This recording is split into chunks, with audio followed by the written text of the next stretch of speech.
Magandang oras po sa inyo lahat mga kaibigan, mga kabalin, saan man kayong panig ng daigdig, aabutin kayo ng salita ng Panginoon. Ito po ay magmumula kay Habakuk, ang title, Pagnanakaw. Dakilang Diyos, marami pong salamat. Pagkalooban nyo kami ng iba yung katalinuhan, karunungan at kaalaman upang ito'y lubusan naming maunawaan ang ipinasasabi mo sa bawat isa sa amin.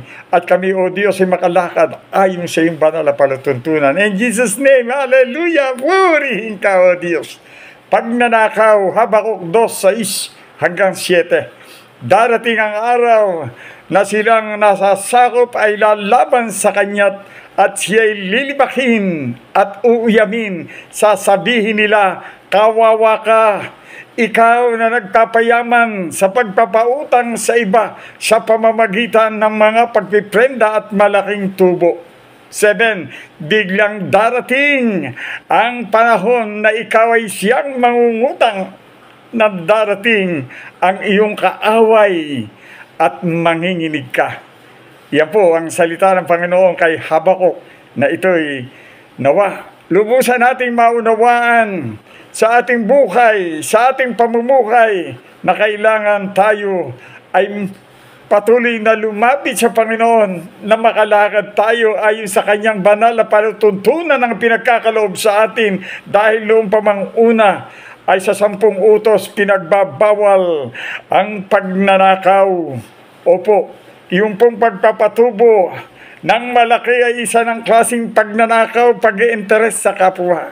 Kung inyong pag-aaral lamang po, pag-aaralan nating mabuti na ang maging sa pagsusugal, nandidiyan po ang pag-i-interes mo. Pag nanasa mo makuha ang pera ng kapwa mo, isang klase rin po yan ng pagnanakaw. Kaya sinasabi po rito sa kautusan ng Diyos na bawal ang magnakaw. Sa 10 utos po yan nakaroon.